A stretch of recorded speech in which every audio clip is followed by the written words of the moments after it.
श्रद्धा और सबरी परिवार के सभी सदस्यों को मेरा नमस्कार। हमारे अनेक प्रसंगों में कई बार लोग इस तरह के कमेंट करते हैं कि बाबा ने उनकी मदद नहीं की, जो वो चाहते थे बाबा ने वैसा नहीं किया।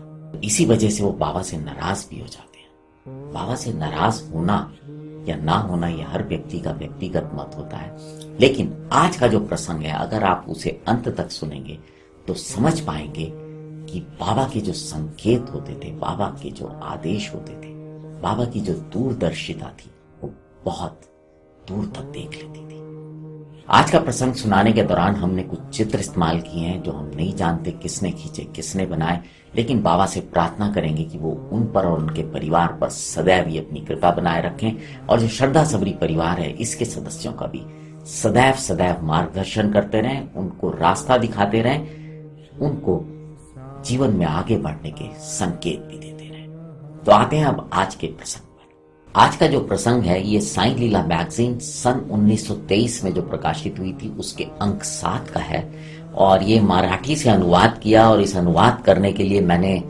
2 लोगों से मदद की। मैं उनका नाम भी यहाँ पे लेना चाहूंगा, एक रुचि महेश्वरी जी का और एक स्वाति खानवलकर मैडम जी से भी मैंने इसमें मदद ली।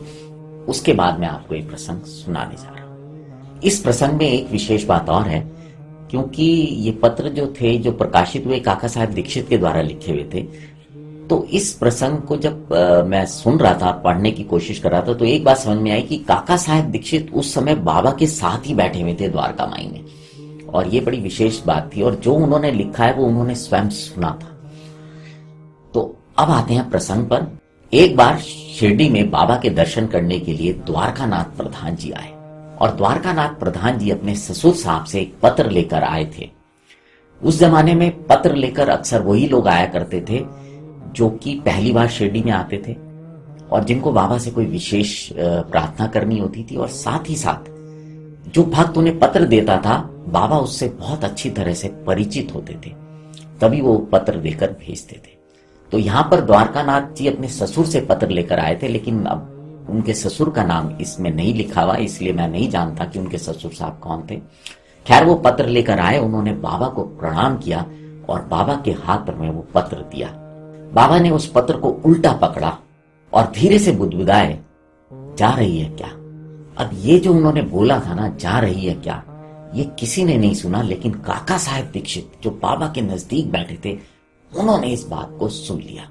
और बाकी जो लोग बैठे हुए थे, जो द्वारका माई में उस समय बाबा के पास बैठे हुए थे, वो कोई इस बात को सुन नहीं पाया। खैर बाबा ने द्वारकानाथ जी को बोला कि पढ़ो इस पत्र में क्या लिखा है। तो द्वारकानाथ जी ने जो पत्र पढ़ा जो उनके ससुर साहब ने उनको लिख के दिया था, तो उसमें उन्होंने लिखा था कि द्वारकानाथ प्रधान जी की पत्नी का स्वास्थ्य बहुत ठीक नहीं है, तो आप कृपया करके कुछ उपाय बताएं।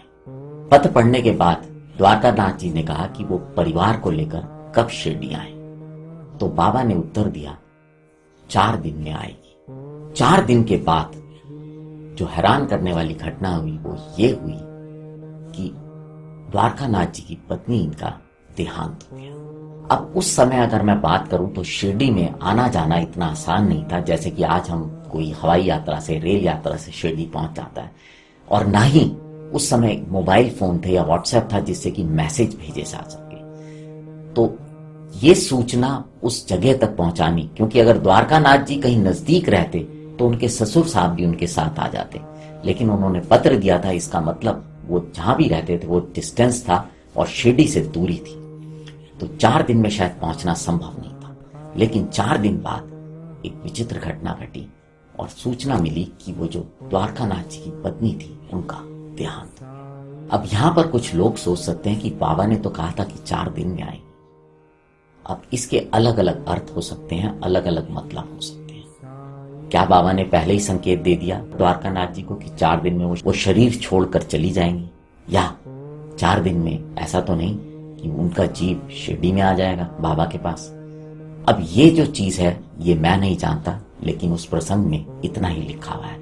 लेकिन इससे एक बात बड़ी स्पष्ट होती है कि बाबा बहुत दूर तक की चीजों को देख लिया करते थे, संकेत दे दिया करते थे।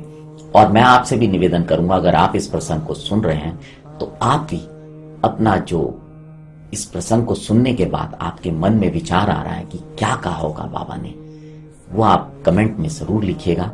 और अगर आज का ये प्रसंग अच्छा लगा हो तो इसे और भी साईं भक्तों से साझा कीजिएगा। अब आपसे विदा लेता हूं।